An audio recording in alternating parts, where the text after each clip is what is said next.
if I don't declare it, the government will not know. That's something that everyone should be aware of. एक बार पकड़े जाते हैं तो सारे चिट्ठे खुलते हैं. So now here, Gift City actually is helpful for NRIs who are already abroad and want to invest in India. So here you will not have to pay capital gains tax on India in India also. Known person who used to do my ITR and I was okay with it. Later, I found out that he was filing my ITR as a resident Indian. The penalties under of non-compliance under this is up to 3 times the amount in that bank account and a penalty of 5,000 per day of non-compliance. So now you can hold that money in USD within Gift City provided by an Indian bank.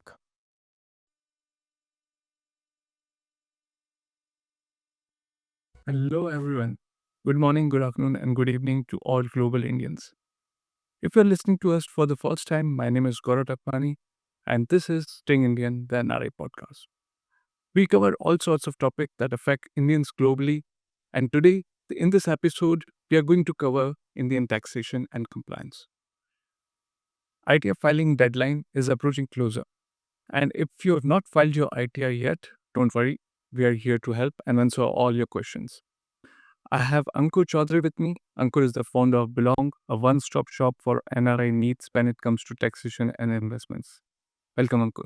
Thanks, Gaurav. I'm glad to be here. In this episode, we'll talk about the NRI status, the RNOR status, and the resident tax status. We'll kind of differentiate between these. We'll also talk about double taxation avoidance treaty India has with different countries and how can you use them. We'll talk about gift city opportunities that are upcoming, and we'll talk about some of the popular myths and some of the popular mistakes that NRIs made when it's about taxation and compliance in India. It's an interesting topic. A lot of people think that tax is a boring topic, but somehow all the online meetups or webinars that I have done regarding taxes for NRIs, it has always been a full house and very interesting questions. Really excited for this session. Thanks, Ankur. And yeah, to kind of begin with, can you tell us a bit about your story, a bit about your background and how you started Belong and what does Belong do for NRIs?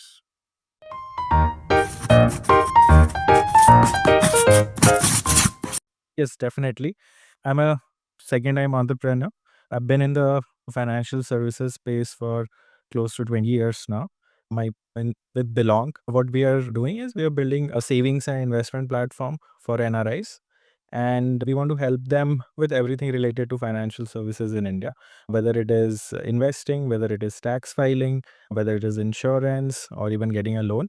So we want to become a full stack platform, or let's say a financial super app for NRIs across the world.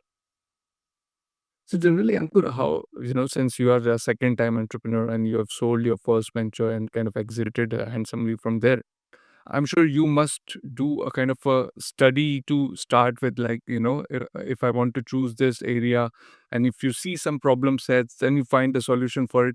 So what are some of the problems that you saw and hence you thought that I'll start a company Belong?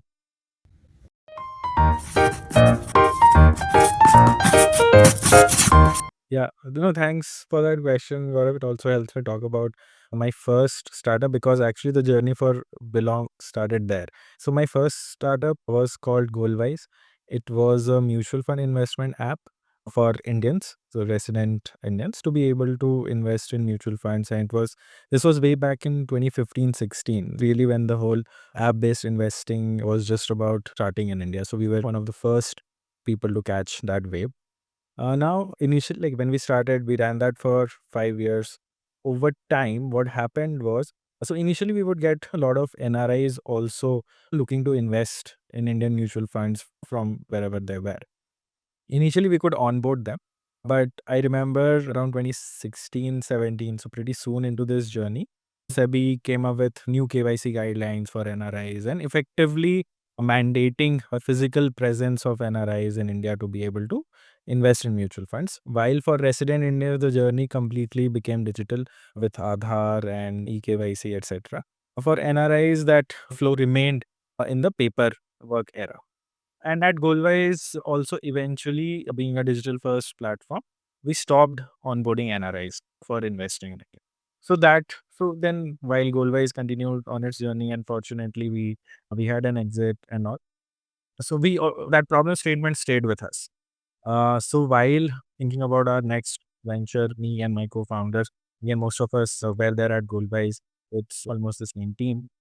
So this was a problem statement that we had already seen, that okay, NRIs want to invest in India, but the process is quite broken. So that was the starting point. And from there, we did deep dive customer research interviews of NRIs across the globe, like UAE, UK, US. We must have done 100 plus interviews. And we narrowed it down to three, four problems, of which KYC being the first major one. The second being on the repatriation side. So a lot of NRIs believe, and probably rightly, that it's easy now to send money to India, but it's difficult to take it back when you need it. So again, you need to do a lot of paperwork. Sometimes banks will ask you to visit bank branches, which is typically not possible for an NRI to do. And third was so this also something we'll cover today. But yeah, as an NRI, you are liable to taxes on your capital gains in India as well as in the country of your residence, right? And India generally for NRIs, it works on a TDS basis, right? So they will deduct TDS and then you figure out what the tax liability is, and if there is any refund due to you, you will have to claim that. So double taxation is also an hassle for a lot of NRIs to participate in India's growth story. And more than just the tax liability is also so complicated for normal people to understand that what actually they need to pay taxes on. So yeah, these were the challenges that we saw, and we did our research, and I thought that okay, this is a space where we can build something and add real value to NRIs as well as contribute to the growth of the country. I think you correctly identified those, and thanks to the platform of Stay Indian, and I also happen to speak to a lot of Indians who are living outside of India and facing same kind of challenges. They also have a lot of these questions, and we from time to time also try to help them answering a few, though not being an expert, but learning from our experiences. So a lot of people ask to begin with, what is the NRI status or residential but not an ordinary resident RNOR status? So can you highlight a bit about when should one be classified as the NRI?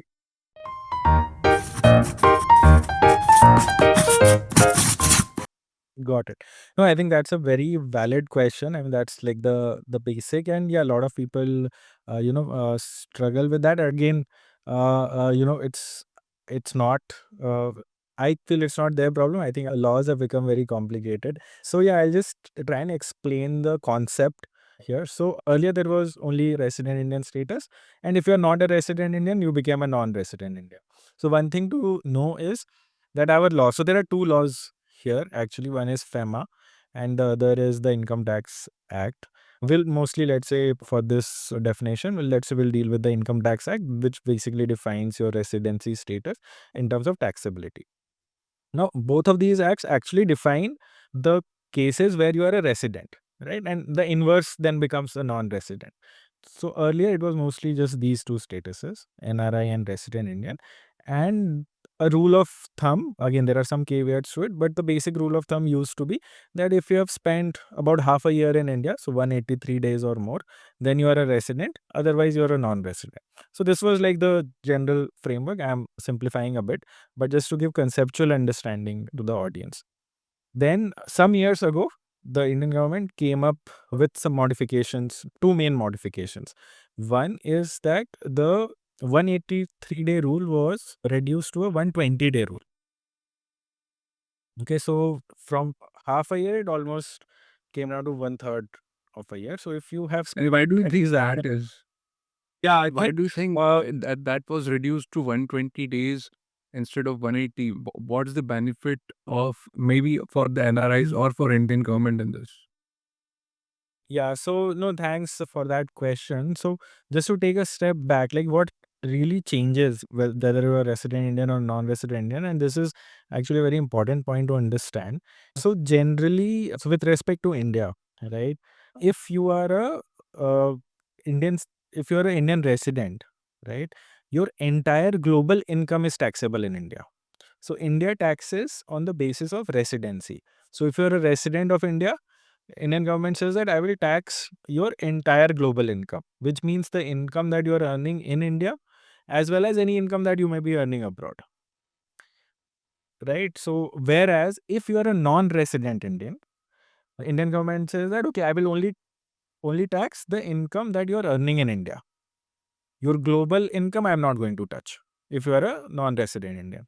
So that is the main difference between these two. And for the Indian government, then you can imagine like reducing the number of days for you to qualify as a resident Indian basically puts in more number of people under the resident Indian classification, right? Which basically so puts more income under the tax net of the Indian government. So for them, it was a way to increase the tax net for them and hence increase their tax revenues. So I think what is also important is then you should compare the tax rates in your base country or in your working country versus in India, right? And if you see that being in India is more beneficial as a resident tax paying person, then you can stay more than 120 days as well, right? Because most of the Western countries have higher taxation if they have been living there for more than 6 months or something like that. Yeah.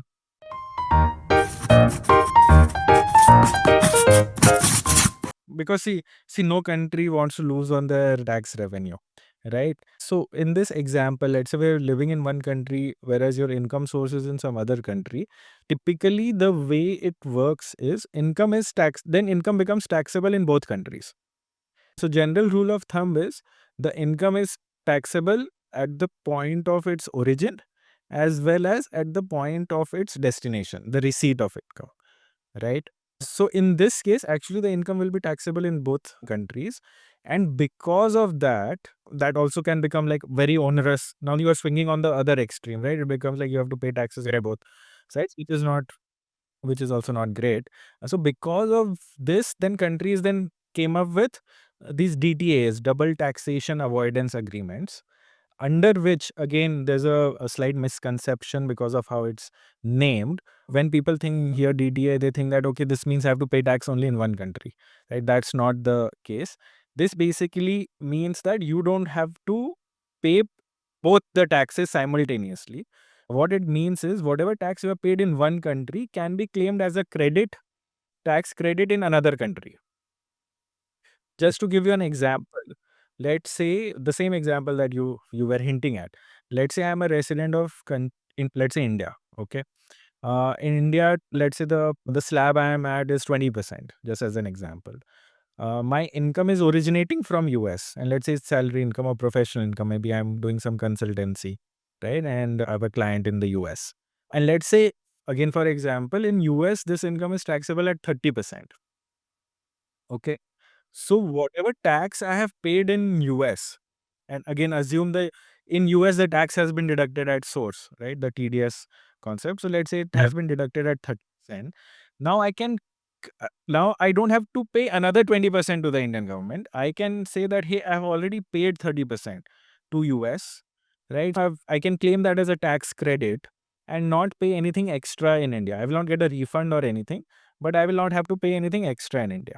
If it were the other way around, let's say it was 20% in US and 30% in India, and US has deducted a TDS of 20%, then again claim that 20% tax credit in India and pay only the 10% remaining, right? Okay. Eventually, you will end up paying the higher of the two, right? You don't I have to think pay that 50%. You will not have to pay 30% there and 20% here. So total 50% is not what you will have to pay. That is what the DTA avoids. But you will have to pay the higher of the two. I think that makes it very clear, and we kind of jumped between topics. So, to take a step back, let's come back to the definition of NRI and RNOR. Yeah. So as I was telling you how these concepts have evolved. So earlier it was just resident Indian, non-resident Indian. The usual thumb of rule was around 183 days, which is like half of the year.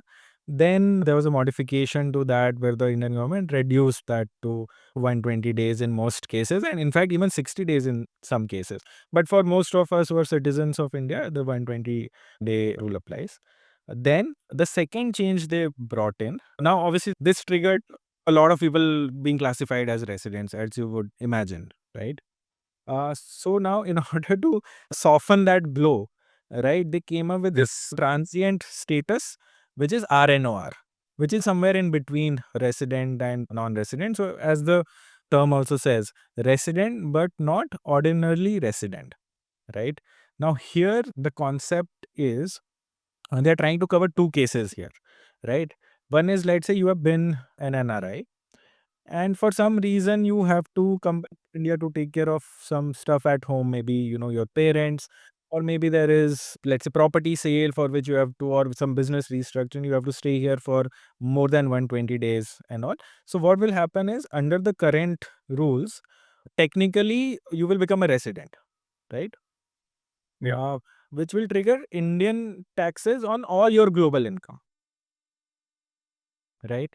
So in order to avoid such cases where you are just temporarily spending more time in India, right? They came up with this RNOR that, okay, historically, if you have been an NRI, and they've defined the duration and all in the act. I will not go into details there, but just to understand, historically, if you have been an NRI and for 1 year you, let's say, end up spending a little more time in India, that in that case, while you will be technically resident, but they have given a resident but not ordinarily resident, and the tax treatment here is similar to an NRI, which shields your global income from being taxed in India. So that's one use case.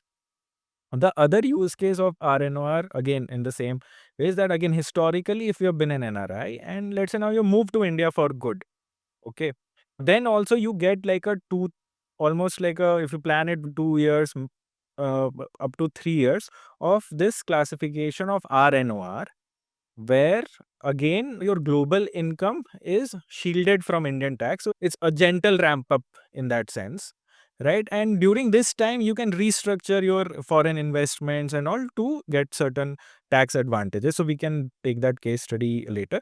But essentially, this is the essence of the third status RNOR that the Indian government introduced.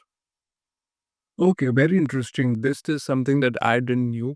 And yeah, you correctly said if you want to move back to India, this is something to be considered. And this is really helpful when you already have some existing businesses or incomes generating in the foreign land and you want to still move back. Yeah. And it kind of creates a good ramp up for that. But yeah, Ankur, you also touched upon FEMA, right? Can you briefly, describe what FEMA is, and maybe we in a later stage do a dedicated episode on FEMA?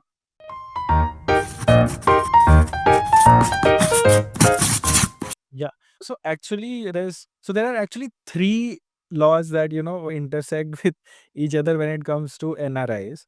So one is FEMA, the Foreign Exchange Management Act, which basically governs the banking and the monetary transactions. How you can send money to India for what purposes, how you can take money out of India for what purposes, and all that. So that's, think of it as the banking side of things. Okay. Then there is the Income Tax Act, which basically says, okay, I don't care however you have done your banking. Maybe you have done it in compliance with FEMA, maybe you have done it not in compliance with FEMA. That is not my concern. However you have done your banking, these are your income sources. Okay. And hence, as an NRI, this is the taxability of those income sources. Okay. So this is what the Income Tax Act does. Then I mentioned third law also, which is the immigration law, which basically comes into play where you get your OCI status and how do you immigrate in and out of India.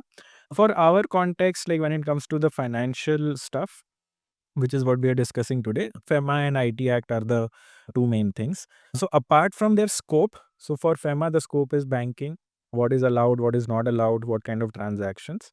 For Income Tax Act, we're saying, okay, I don't care whether you are compliant with FEMA or not. That is your headache. But okay, if you have earned this money in India in this way, this is how it will be taxed.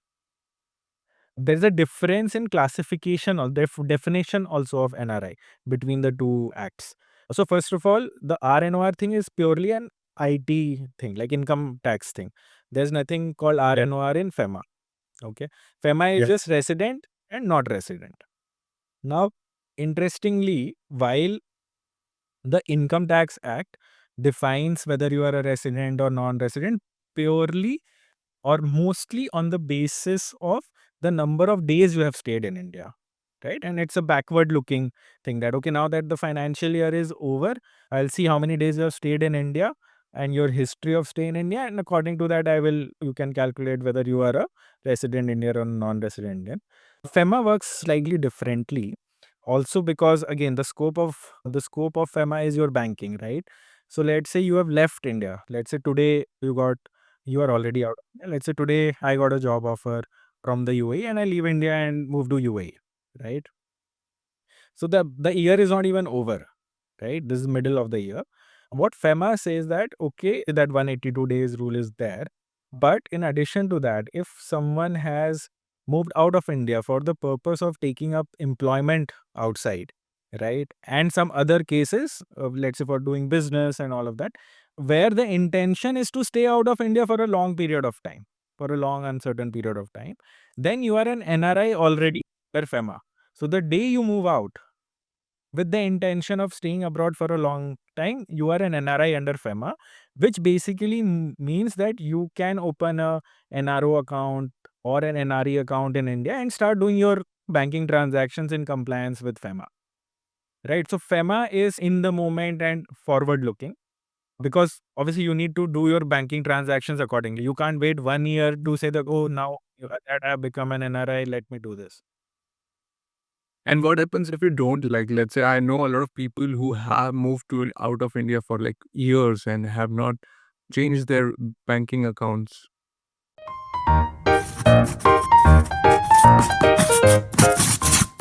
Yeah, so I'll tell you what you need to do, and then maybe we'll cover what happens if you don't. So, what is the requirement? Or as per FEMA, the rule is that if you become an NRI, you can no longer operate your normal savings account that you were using in India. You have to either close it or convert it into something which is called a NRO account, non-resident ordinary account. Now, yeah, we both know a lot of people don't do this. Now, while the penalties have not been strictly enforced, but they can be stringent. For example, the penalties under of non-compliance under this is up to 3 times the amount in that bank account, and a penalty of 5,000 per day of non-compliance. So Wow. again, That's it. practically speaking, it has not been enforced at that level. While I'll tell you where it gets enforced. So usually, what we have seen, it gets enforced as a compounding thing. Let's say there were some other violations in what you did. So while looking at that, then in addition to this, if this it was not converted also into an NRO account, then all these penalties will be slapped. So while just by itself, banks and even the government have not strictly enforced, because they also know it's cumbersome and all of that. But let's say if something else was wrong, then when the whole thing gets looked at, then they will start imposing all these penalties also. So अंकुर वो कहते हैं ना एक बार पकड़े जाते हैं तो सारे चिट्ठे खुलते हैं. Ah, I think that yes. वही था. Oh, you are exactly right. That's how it has been working. Okay. So I think in between you also said that Indian government kind of tracks your foreign income. How do they do that? Like, are they able to track my income in Dubai, US, or in other countries?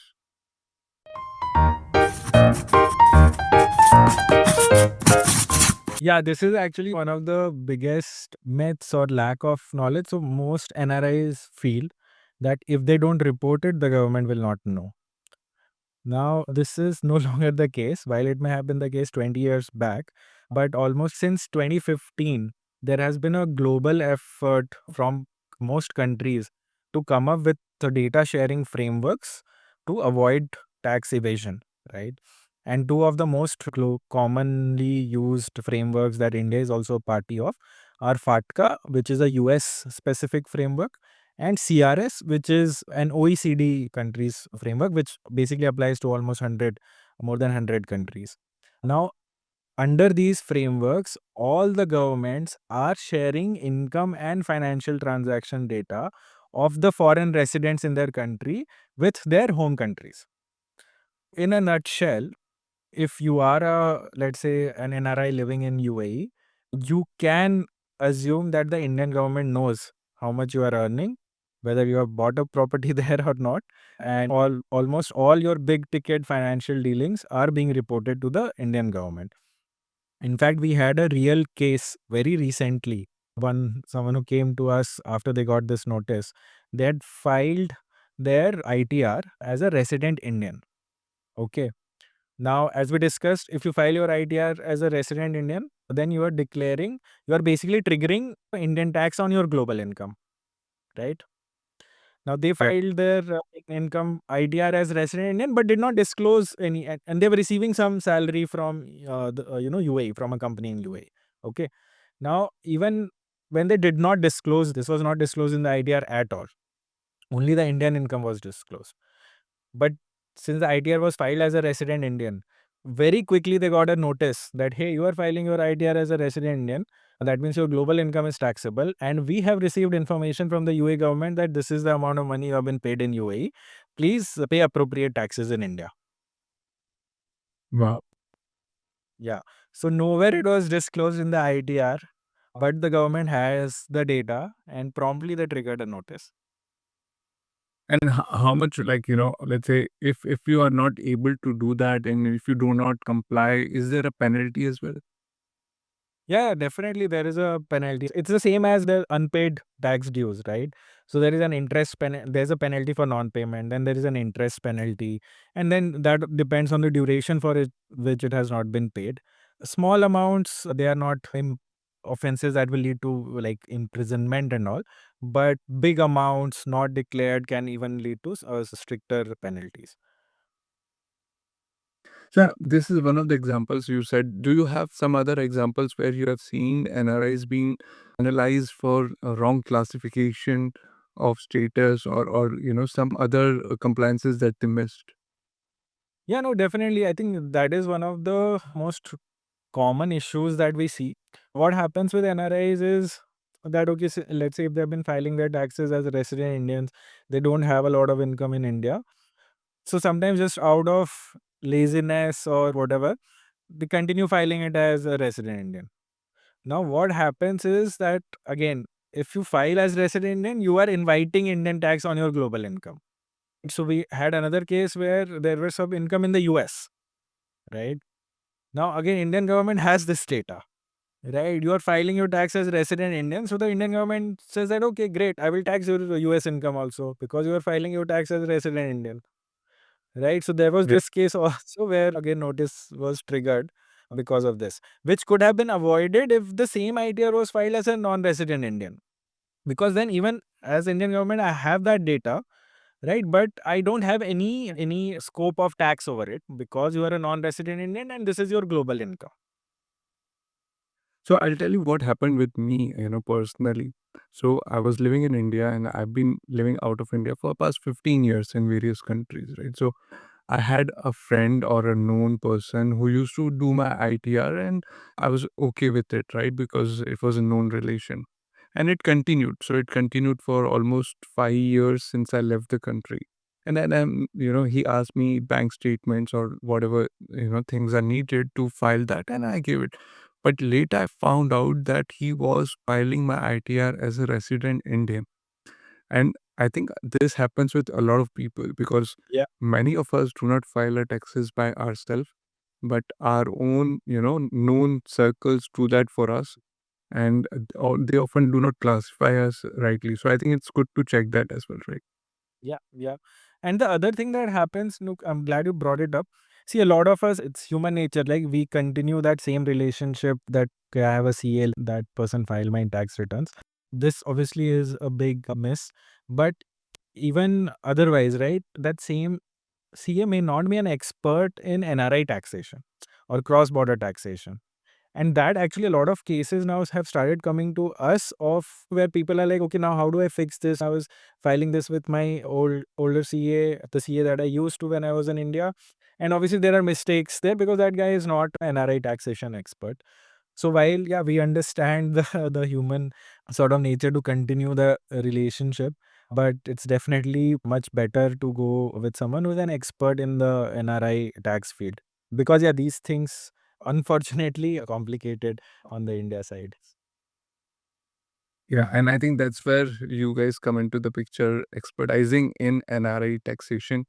So let's kind of hear a bit more about your expert opinions on the changes that have been brought in terms of policy making from the government of India, whether it be short-term capital gain tax or long-term exemptions. So can you talk us about some of the recent changes that you have seen?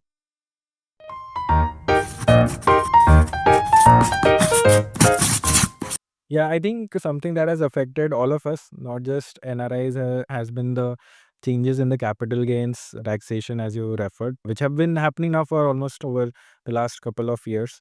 On the, now, earlier there was a lot of different slabs and different assets being taxed differently. Now, government has streamlined everything. All Almost all unlisted assets, the short term capital gains is almost at slab rate for most of them, while the long term capital gains has been harmonized to 12.5%, and the time period is also almost uniform. There are a couple of exceptions, is of 2 years. While for listed assets, the rates are roughly the same, 12.5% for LTCG, and for STCG, depending on the asset, it's either at your slab level or 20%. So, for example, for equities, it is 20%, equities and like direct stocks or equity mutual funds. Whereas for unlisted, for even debt funds and all, it's at slab rate. But you don't even have the 12.5% for LTCG. One change that specifically affects NRIs is what I wanted to call out, which happened this year, has been the removal of indexation benefits for property sale when that property classifies as long term. So that I think has been a big hit for NRIs, because see, mostly property, either it is passed on from your parents to you, or generally they're held for like much longer periods than other investments, where indexation then really helps lower the tax bill. All right, indexation, just to explain it, is basically you factor in the inflation before you calculate your gains, right? So whatever your nominal gains are, you subtract inflation, the effect of inflation over that time, and you pay taxes on the residual. So that's the indexation bit. So initially, this budget, the government had removed it completely for both resident Indians and non-resident Indians. Then there was a huge outcry over it, after which they reinstated it for resident Indians, but did not for non-resident Indians. So that came as a surprise to all of us. I'm sure they had their reasons, but yeah, that is something that came as a negative shock for NRIs this year. So a few things, you talked about listed assets and unlisted assets. So a lot of our kind of viewers are new to investing and these kind of terminology. Can you explain a bit what is listed asset and what is unlisted asset?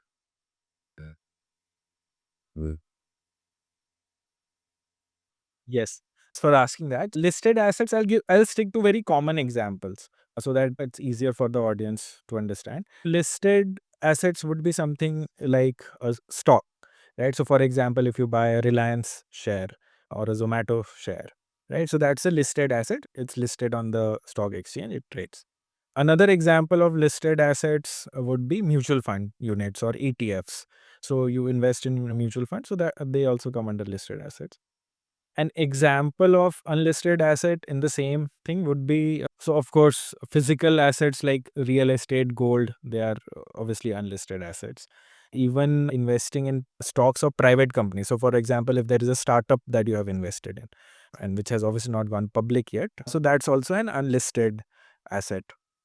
So, these are some of the examples. Okay. So I think the value of which your investment that can be tracked closely by government is a listed asset, and the value of which, let's say, if you purchase a gold and government cannot kind of guarantee what is the rate fluctuation on your asset, is unlisted. I think that's a broader. Another way I would say to look at it is it like a asset which trades on some exchange or can be easily exchanged with others? So that is also another way to look at it. For example, like your a property that you own or gold that you own is not trading anywhere, right? It's not, people Yeah. can exchange it very easily. So that's also another way to look at it. Yeah.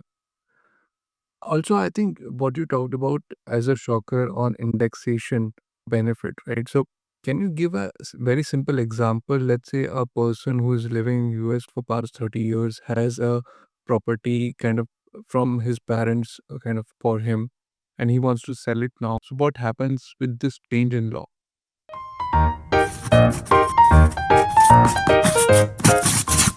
So yeah, in this, and I'll contrast it with what used to happen earlier and now what is not no longer allowed.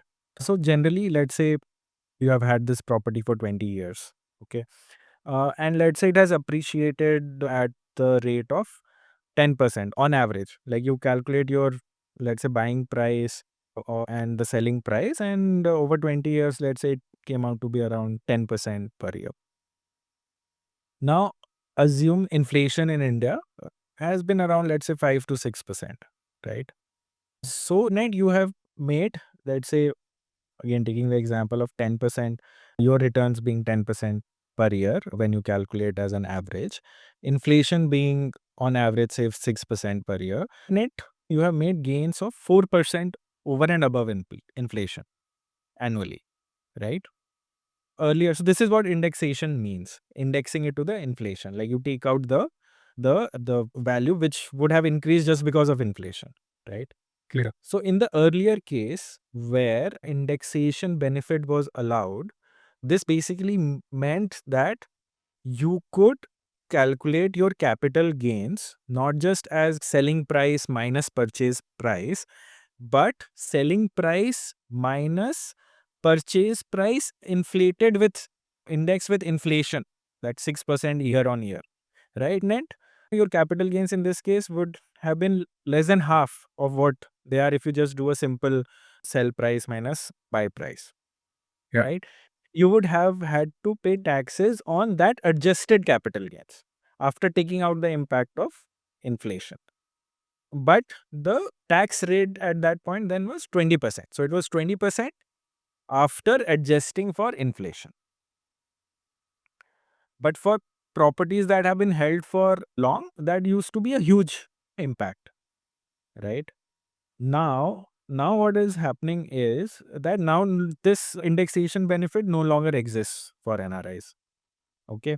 So it doesn't matter whether inflation was 2%, 4%, 6%. No, now you have to just go by that simple selling price minus buying price. That becomes your capital gains, and you have to pay 12.5% of that as capital gains tax. And I So think while they have that reduced, so while they have reduced the tax bracket from 20% to 12.5%, right? But for at least for properties that were held for very long, right? And for them, the impact of inflation, right, would have been a much bigger benefit than this reduction on the slab. Yeah, indeed. And I think that it can be another episode dedicated on a lot of people are now going to a kind of a trust based structure wherein the family office or a family based trust is created to avoid this, right? And the idea is not to kind of, cheat or, to, but be Yeah. compliant in a better way, right? Yeah, definitely. Yeah, that's a separate topic in itself. Yeah, we can spend some time over it maybe in the next session. But yeah, there are so trusts are being used not just for this, but also for passing on family assets from one generation to another while safeguarding them from taxes. And definitely these structures are even more relevant in countries like US and all, which have a huge estate tax or inheritance tax, as we call them. Yeah, definitely. I think that can be covered in a separate session, and do let us know in your comments if you like that. We can do that. But yeah, can you, Ankur, also tell us a bit about some real NRI examples that you've seen recently, whether it's for RNOR or whether it's for double tax avoidance, that are some kind of smart ways that you can still stay compliant, but yet can reduce your tax liabilities.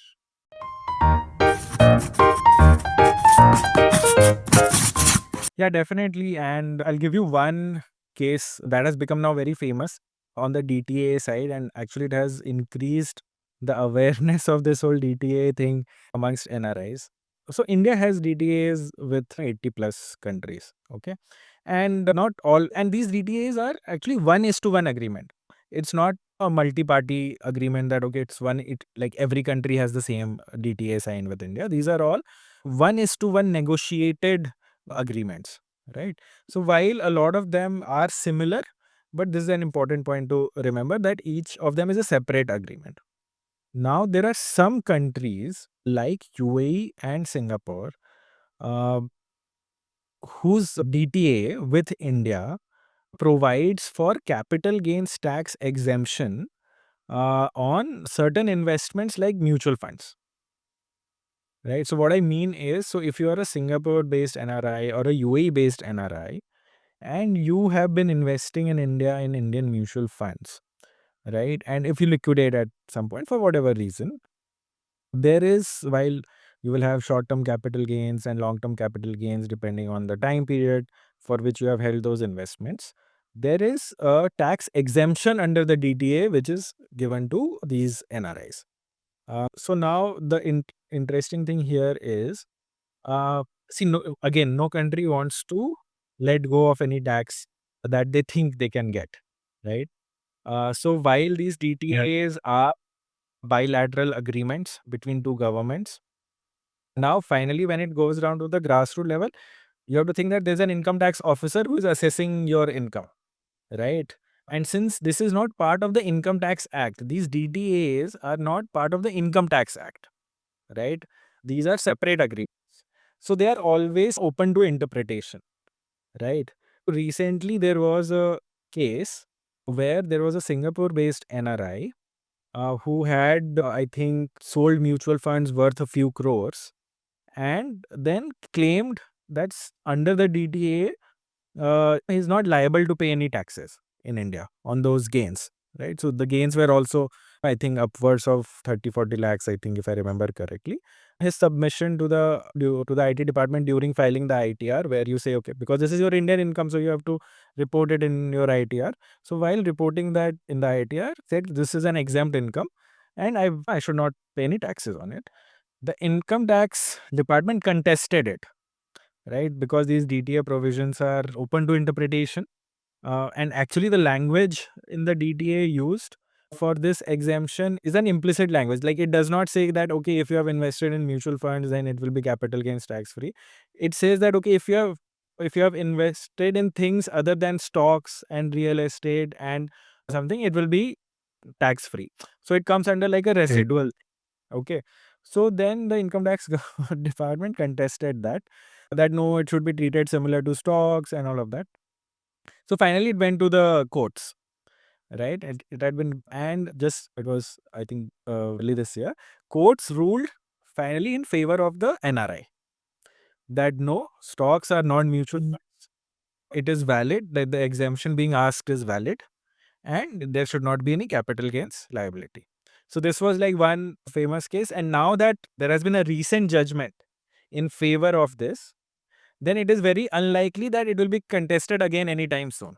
It basically means that now all the NRIs are in Singapore or UAE, and there are a couple of more countries whose DTAs, like small countries, but whose DTAs have these provisions. Now it's much more easier for them to file for it, knowing that there is a recent judgment backing it. So it's unlikely that the income tax government will again deny it and then again take this to the court and all of that, because they know that they are going to lose. Right. So that is one interesting case which was settled recently. And now a lot of these NRIs have been applying for these exemptions. Like, in fact, this season we have filed several such ITRs with DTA exemptions for UAE NRIs where they're saving lakhs under this.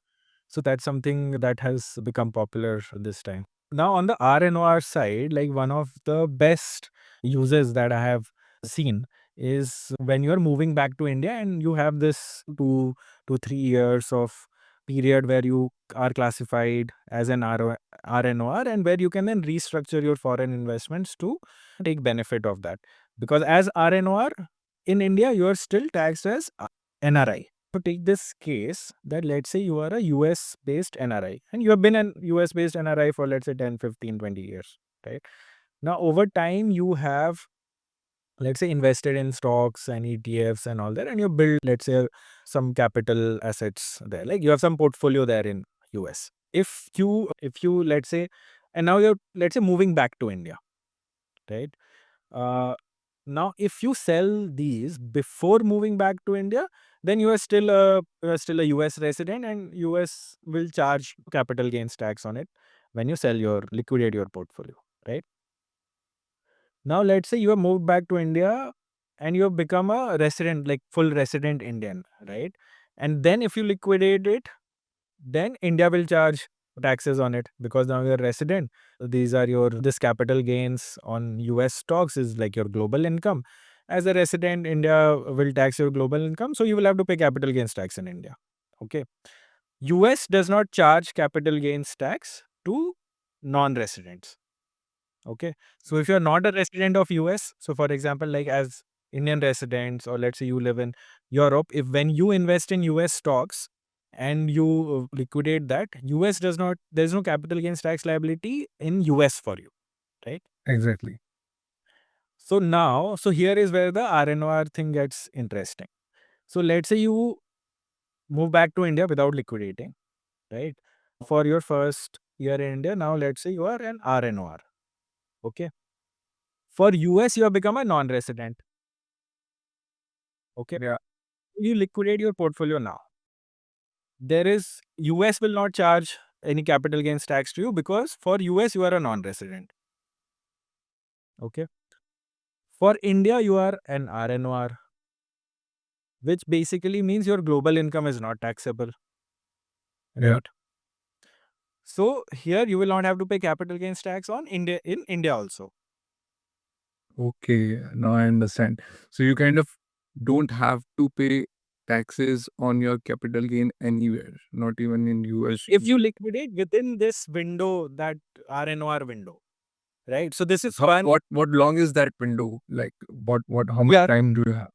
Yeah, so generally how it works is, so now for this point I'll have to get into the definition. So RNOR in this case, so it looks at the history. So it says that, okay, if you have been an NRI for 9 years out of the last 10 years, or you have stayed out of India for at least 729 days in the last 7 years, then you are an RNR. So it's like a sliding window. So for your first year, you will definitely qualify, you will become an RNR. For your second year, also, most likely you will. The third year is when it gets tricky, that if you have really planned it ahead, when you moved and all of that, how did it work out? You could be or you could not be. But your first year and most likely the second year, you will be a RNOR because that's the sliding window it works. So you have this opportunity to restructure your foreign investments in a way that you can escape capital gains tax in both countries. Now, obviously, this is a function of how US also treats capital gains taxation by non-residents, and obviously on the India side, RNOR taxation. So yeah, so these are like this is a good tax hack for returning NRIs that they can use. Again, if you're not in US, then you'll have to see how exactly it works for your country, and you can come up with something similar. And I think this kind of gaps would be closed in the future as well. So it's good to keep a track of, and when you're watching this, to find the facts what have changed in this. But what essentially it means that if you kind of plan it and come to India, stay more than 120 days there, and if you're able to prove that you are qualified for RNR, you don't have to pay taxes on any capital gain or equity or mutual funds. Yeah. So the biggest takeaway from all of this, I would say, is just like plan ahead, right? Because tax, as you said, it's backward looking. So once it's done, the last financial year, once it's done, there's nothing you can change about it. You can't change the number of days that you stayed in India in the last financial year, right? You can't change what you bought or sold in that financial year.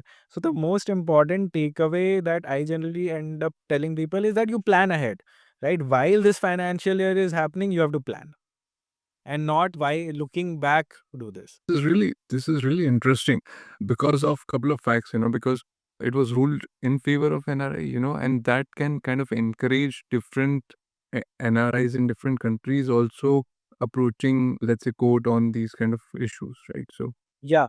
So the key thing here, though, is that your DTA should allow it. So for example, I'll give you examples of DTAs that don't allow it. So for example, the DTA that India has with US does not have any such exemption. Okay. So there are only a few, the major countries. Actually, you have a lot of NRIs, and the DTA has this exemption is Singapore and UAE. There are a couple of more countries in Southeast Asia and Middle East where the DTAs are like this. US, Canada obviously don't have. UK does not have this exemption. Most of the European countries don't have this exemption. So you have to, which is why the awareness around DTA now is important. Like you have to know that your DTA, what kind of exemptions your DTA has. There are DTAs which have certain exemptions on or caps on dividend income, that okay, the tax on the dividend income should not exceed 10%. The interest rate, tax on interest income earned in India should not exceed 12%. Different DTAs have certain benefits. Again, which is why it's important to work with a CA which is well versed in NRI taxation and not just someone who used to do your filing while you were a resident in India. So I can imagine that it makes your job a bit more tougher to actually track these things, the changes made between different governments and agreement made between different governments, because those are not, let's say, binding. Those also keep changing. And I can say this because I was working on a tax computation engine startup a few years back, which calculates tax between different governments on the goods exchange and the services exchange. And it's so complex when gets to even Europe, for that matter. Charging taxes within Europe is also very complicated. So I can just imagine how complicated that would be for you guys. Yeah, and I think that is one of the biggest reasons why we do provide RIs all over the world with tax filing services in India. And we work with CAs that have a minimum of 10-15 years of experience with this. Otherwise, yeah, for a normal person who is not well versed with this, even just handling the who has just been handling the resident Indian taxes, it's not easy for them to do all this well. So, Ankur, I think we discussed a lot about idea filing, which is like looking backwards, but let's also talk about looking forward. So, how do you plan your wealth management in India? What are some of the gift city opportunities? A lot of people are discussing about gift cities, but very few actually know how to actually utilize those channels. So, can you share some light upon and some recent examples that you've seen from the NRI community? Yeah. So now here, Gift City actually is helpful for NRIs who are already abroad and want to invest in India, and also for NRIs who are planning to return to India. And for that, what are the exemptions or what are the incentives that the government has provided? The first thing, and this goes to the FEMA thing that we were discussing, the first thing is that Gift City is basically considered offshore under FEMA. So under FEMA, it's actually considered out of India, right? So what that basically means is that all these restrictions that we spoke about, that NRE, NRO account, or restrictions in moving money in and out of India, so none of that applies in Gift City, Okay. right? It's actually a foreign currency zone. So in fact, almost all the products from Gift City are actually dollar denominated. There is no rupee denominated product, right? So it's like a foreign economic zone in a way. And now the other thing what I said is a financial services SEZ, right? So all the activities that are going on, all the companies that are setting up there are financial companies. For example, banks. For example, on the capital market side, you have mutual fund companies or stock exchanges, right? So it's a international financial services hub in a sense. Right. And one of the major objectives being to make it easier for NRIs, OCIs, foreign nationals, foreign companies to invest in India. Benefits, as I said, first of all, offshore under FEMA. So there are no capital controls, there are no restrictions on the limits of money that you can move in and out of Gift City. You don't have to, as an NRI specifically, you don't have to deal with an NRI, NRO account if you're dealing with Gift City. The other major benefit is that you can get foreign currency products, right? So this is something that NRIs have been complaining about, that okay, if they keep money in INR, that's a depreciating currency, right? So for that reason, they want to hold money in USD, right? So now you can hold that money in USD, let's say a USD bank account or a USD fixed deposit within Gift City, provided by an Indian bank. An Indian bank whose branch exists in Gift City can now give you a USD denominated bank account, right? You no longer have to, and this is not only for NRIs who are in US. Any NRI over the world can now open a USD account in Gift City, right? So, for example, you are in Europe, you don't have to depend on a foreign bank to open a USD bank account for you. You can, let's say, you bank with ICICI or HDFC in India. They all have branches in Gift City. Now you can open a dollar denominated savings account through in Gift City, right? So it's the same familiar bank which you already trust, again, under the regulation of Gift City regulator, which is IFSCA, and supervision of RBI and in the Indian government. So that entire framework which you already are used to and you trust, right? Now you can get a foreign currency banking through them, right? So that's one product available in Gift City. Apart from that, apart from banking, you have investment products also. For example, there are Gift City based funds that again further invest in India. So you as an NRI can invest in a Gift City based fund which then invests in India. So it's like a way to get exposure to India. And again, here the benefit is that A, it's freely repatriable. So there are no currency limits or controls. You can do it directly from your foreign bank account. You don't need to open an Indian bank account even, right? So for example, you are sitting in Europe. Let's say you are right, you have a German bank account. So you don't need to open an Indian bank. With a German bank account, you can invest in a Gift City fund, which then further invests in India, right? So that's another benefit. And the biggest benefit I've been holding on to is the whole on the tax side. Lot of the products available for NRIs in Gift City, including mutual funds, are completely tax free. So the same thing that you are doing in India, where you have a TDS, where you have STCG, LTCG, what we discussed right now. Yeah. If you do a Gift City, no TDS, no capital gains tax. So it's completely tax free. Obviously, you will have to pay. How do some Yeah. and how do someone start that? Like where to start with? How to open a Gift City account? Yeah, so A right now Belong is one of the only apps in which on which you can get Gift City products. So we already provide a Gift City based wallet. We provide a Gift City where you can send money and then invest in other Gift City products. We provide a Gift City based fixed deposit which is denominated in USD, where currently the interest rates are around 5% in USD, which is pretty good given the declining interest rate environment we are in. And very soon, next month, we are going live with mutual funds in Gift City. So again, all of this will be available on the Belong app. Currently, we are boarding NRIs in only UAE. But yeah, again, by the end of the year, we should be available in Europe and US as well. So that I would say is the easiest way. Apart from that, you can directly contact the funds that are there or the banks that are there. But obviously, that process is going to be much more tedious. There is no digital interface. Again, it will be a lot of just paperwork for that.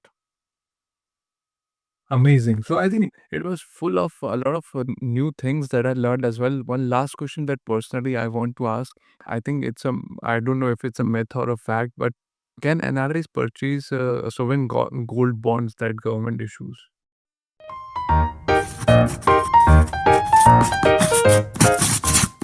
So NRIs are not allowed now. Even sovereign gold bonds have been discontinued by the government itself. But yeah, NRIs were not eligible for it. Okay. With that, let's kind of talk about quickly some of the rapid fire questions, Just give a quick answer, one liners to these questions. One tax form that every NRI should master. ITR 2. Almost 80% of the NRIs will need to fill that form. Okay. Most overrated NRI tax myth. Yeah, if I don't declare it, the government will not know. I think that's something that everyone should be aware of. And I think we kind of described it in detail what happens and how government tracks your income sources.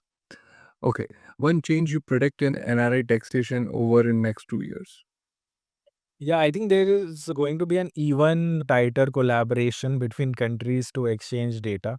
So, a lot of this data already, like as resident Indians or even as NRIs, we can see a lot of data which is already pre-filled when we go there. So, I think that data exchange has increased in recent times, and just we expect it to keep increasing. Great. So, Ankur, I think I tried to cover all the questions that I got from my audience and my groups. I kind of posted that I'm going to talk to you, and if they have any questions. But if I've not covered your question, please drop it in comments, and we would be happy to answer those. Thanks, Ankur. It was really nice talking to you. I also learned a lot of new things, and surely I'll be getting in touch with you for planning my future years. So, thanks a lot for your time. Thanks, Gaurav. And it was really nice delving into these topics and especially covering ways in which NRIs can save taxes if they just plan it properly. Thank you everyone for listening to us. If you want to reach out to Ankur, the links are below. If you want to reach out to me, you can mail us. Thank you for listening to us. Jai Hind.